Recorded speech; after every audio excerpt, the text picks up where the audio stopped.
people forget, Brandon Carlo, first off, hilariously, in Boston, averaged over the last few years like 5.5, 6 hits a game. I don't know where that went, but that is the truth. That is real. The crest is poison. As soon as him and Morgan Rielly paired up last season, Rielly's numbers instantly better. Mm-hmm. This year, Rielly's better without him. And I don't know what happened to Brandon Carlo over the summer, but he's bad. Yeah. And sorry, Morgan Rielly's not much better. So when we look at it's a mixture of everything that could go wrong did. And, I'm trying to watch the Marley score right now to see if Joseph Woll is any good. Mm-hmm. How's that going? We have to start in net. The easiest problem to fix is to continue to start Dennis Hildeby. Mm-hmm. And if Woll is not ready after today, you do not bring him up. You bring up Akhtiamov and you sit him on the bench. And you wait until Joseph Woll gets his game back. Because if you bring him back and he gets shelled, he's going to be fucked too. If you screw up his confidence early in the season, which, people forget, he left camp so early, he didn't even play in the preseason. Right. Guys, he hadn't played a full game since the Panthers Game 7. There is no way you can bring Joseph Woll into this. The defense is not strong or deep enough. You've got to go with the hot hand. The hot hand's Dennis Hildeby, and you wait until Joseph Woll gets his game back in the minors. You do. You could almost argue, well, they had to do it, but you could kind of use Caden Primo right now. Or Matt Murray. Matt Murray, damn. Yeah. Well, because they can't use Caden Primo right now. No, yeah, but you're throwing. No, dude, he sucks. If you end up, well, I thought I was in the middle of saying that. Oh, okay, go. If Akhtiamov has to play a game, then yeah, you let go of him too early. But I guess I'm getting ahead of myself. I think Caden Primo sucks ass, dude. I don't ever want to see him near a Leafs net again. After that last start, there is no fucking chance they could have ever started that player again. No fucking chance. No chance. The TJ Brennan of goalies, the Jason Krog of goalies. That's absolutely. He's so elite in the AHL. He's unbelievable, and he cannot play in the NHL. Adam, what was it, that Columbus game? 700? 700 save percentage? Yeah. Yeah. For Primo. Yeah. I'm surprised it was that high. Yeah, it was crazy. I just had to throw that in there. It was crazy bad. They were out shooting Columbus 28-13 and losing 5-1. Caden Primo was not the answer. Dennis Hildeby right now this week is. It was one of their better games of the season. Maybe next week it'll be Joseph Woll again. But if he is bad with the Marlies. By the way, I don't know that anybody really wants to admit it, but Saturday night when he played for the Marlies, he played 36 minutes, allowed 3 goals. Not good enough. Not NHL yet. Gotta give him time. Stolarz is injured. You sit Stolarz until he's 100% healthy. Mm-hmm. Because when he's not, he sucks and it's going to screw up his confidence. If you have to punt on this year, then you punt on this year. And I'm gonna fast forward this conversation for a second. Okay. 2016-2017 Tampa Bay Lightning. Stamkos played 17 games for them. Right. They missed the playoffs. This is a team that went all the way to the Stanley Cup Finals less than 18 months before that. 26 games Stamkos played in the playoffs. The not the year before, but the year before that when they went to the finals. Right. Kucherov led the team in scoring. They allowed way too many goals. They missed the playoffs, and what happened? The next year they were back and they started building again. Yes, but you know what Tampa had? A ridiculously healthy crop of young guys. Yeah, well, time to build. Yeah, and by the way, it's not like they. With that high draft pick they were given by finishing whatever it was, like 16th or 17th in the league, because they barely missed. They got Cal Foote, who turned into nothing. Dude, they didn't turn into less than that. They barely hit on their firsts for a while there. But the Drouin for Sergachev move was pretty sweet. The Drouin for Sergachev move was crazy. Monster trade. Obviously, you have pillars like Stamkos and Hedman. Kucherov was a second rounder. Palat, I think, was later in the draft. Tyler Johnson, I'm not even sure they drafted. I think he might have just been a signing. Yanni Gourde was a signing. Yep. Tampa went off in drafting and developing for a while. I was looking at all-time with the Tampa Bay Lightning, we are ignoring the fact that they went to the Stanley Cup final 2 years before that, and the year before that, they were in the conference final. Yeah, well, no, that is also true. I did. Yeah, say but that. like I just said that. Yeah, but with I feel like that's the emphasis there in that they missed the playoffs. Then they were a team that was in the Stanley Cup final. That's not even close to what the Leafs. Their fall off was easily for explained. an apples to apples comparison. You're not going to fucking get one. My point is, and I've said this before. This could be a step back year. And there's nothing wrong with that as long as you sell it off. Adam, this is a fall on your ass in the mud back Sure. here. But you better make sure you're not going to get your first round pick back. No. Unless you're in the top 5, which is pretty bad. Yes. You're going to have to, if this continues, you're going to have to sell. That's Carlo. That's, you got to sit down with Morgan Riley and tell him it's over. That's Domi. You just got to start scratching them. That's you got to start firing these guys out. And that will be, listen, you think that this is a short amount of time between now and the trade deadline? I'm here to tell you it's not. No. Because the trade deadline, the soft trade deadline is pre-Olympic break. Most of February is taken up by the Olympics. I think the NHL stops on the 5th and then it starts again on the 25th. And I think the trade deadline is like March 7th. It's 2 weeks later. We do 3 shows a week and I do a video after every game. It doesn't feel like a short amount of time. I will tell you that these trade. I think in January we're going to get a soft trade deadline. There's going to be some moves before that Olympic break. I don't have the patience to wait that long.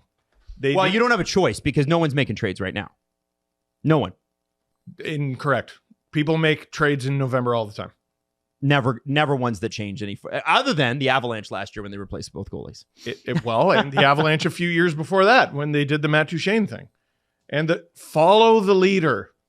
Are the Avs good or are they They're good? Very good. They're going to win the cup. You can do it. It can be done. That's what the money's for. Get her going. My concern now is that they double down on this and do something stupid like trade Danford or Cowan. And I don't care. I don't care if Danford ends up being I have no stomach third pairing defenseman. You cannot do that. You cannot do that. Well, he's gone off since getting traded to the Brantford Bulldogs. Oh, so is it Brantford? No, the other black and yellow team. Okay. Yes. Sorry. There was like 3 or 4. Anyway, he's doing really well there. That team is ridiculously stacked. No, I'm not implying they should buy. Don't continue to mortgage your future. You do have some nice things going for you in that regard. They're not going to help you anytime soon necessarily. You have too many guys. You got to make some hockey trades here. You cannot. There's 31 other teams. I refuse to accept that a trade can't be made now. And if you can't do it, then let's find someone who can. If you're making a trade now and you're not buying, what are you doing? You're making a hockey trade, like I said. Okay, so in terms of what your expectations out of something like that would be, you're getting rid of some of the glut of forwards. Is that what you're suggesting? Getting some of the glut of forwards. And I'm not married to any of these D-men. Like, if there's a Benoit move out there, I would die for OEL. If there's a... But you should trade. No, I'd like to keep him, but if there's a deal out there that makes you better, sure. Like, what defenseman should be protected? I'd do Tanev for the right reasons. You probably want to keep Tanev, but you know what I mean? Yeah, he's staying in Toronto. Yeah, I hope so. He's a great player. I just hope he's healthy. I just think, you know what? You want to restock the cupboard? This is the year to start. You can tweak this. And I look at the Austin Matthews injuries, guys. He hasn't been good since 23-24, or at least good to his standard. He's good by NHL standards, but he's not been dominant. He's the second highest paid player in the league. Yeah, so sit him until he's healthy. Oof. I just don't understand why you would do it any other way. I like, unless you think really and truly that this team can turn it around. And Jess, I don't know. You're around the players. You're around the coach. Do they think that they can? Do you think that they believe that they can win hockey games? Yeah. Do you think that they believe that, do you feel like, because again, you've been in the arena, you've seen them in person. Do they play for each other? I don't think I need to be in the arena to see that. I think our observations are not incorrect on how the team's playing for each other. They clearly don't have it right now. So then what's the cutoff line? Is it the American Thanksgiving thing? Because that's 2 weeks away. Cutoff line for what, though? For what are we doing this year? What are we doing? Is it getting more clarity on the Matthews injury? What you at a certain point as a general manager, you have to go, okay, there's a fork in the road and we're going this way. So where's the fork? Every team. What's that date look like? Every team has guys who, for whatever reason, are struggling to make their lineup, right? And the Leafs have those too.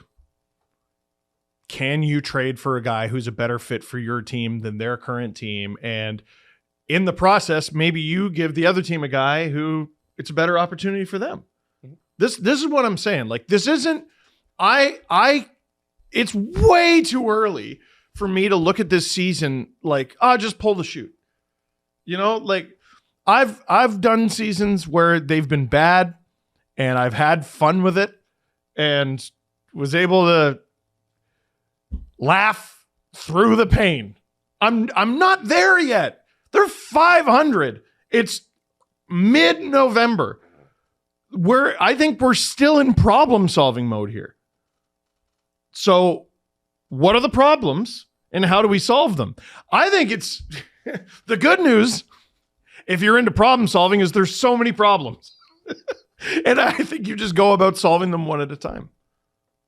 If that makes sense. Okay, so the first thing is goaltending then. Okay. So that's the first thing. Second thing is if you playing Hildeby and he gets you a 900 save percentage, you're happy with that because that's 25 points better than what you're currently getting. You're scoring goals. What do you do about the fact that teams are able to NHL 2012 you and just fire pucks across the ice, east-west, all the way, spread your defense out, spread your goaltending out? How do you stop that if you haven't been able to so far? You've got to find someone who's good at disrupting, and you have to evaluate, is this a coaching problem? I mean, these players have been in the league a long time. You can ask them too. You could ask them in private or whatever. Like, the head coach having a direct line to the CEO is not how to run a business at all. I think that's actually a terrible idea, because what's the point of Brad then? You know, the CEO needs to be able to have an earnest conversation with Treliving and be like, is this working? Like, I'm sure they're having that conversation this morning. Good. I hope so. And I hope Berube is not a part of it. He's the head coach. He doesn't need to be. Like, at the end of the day, coaches are hired to be fired.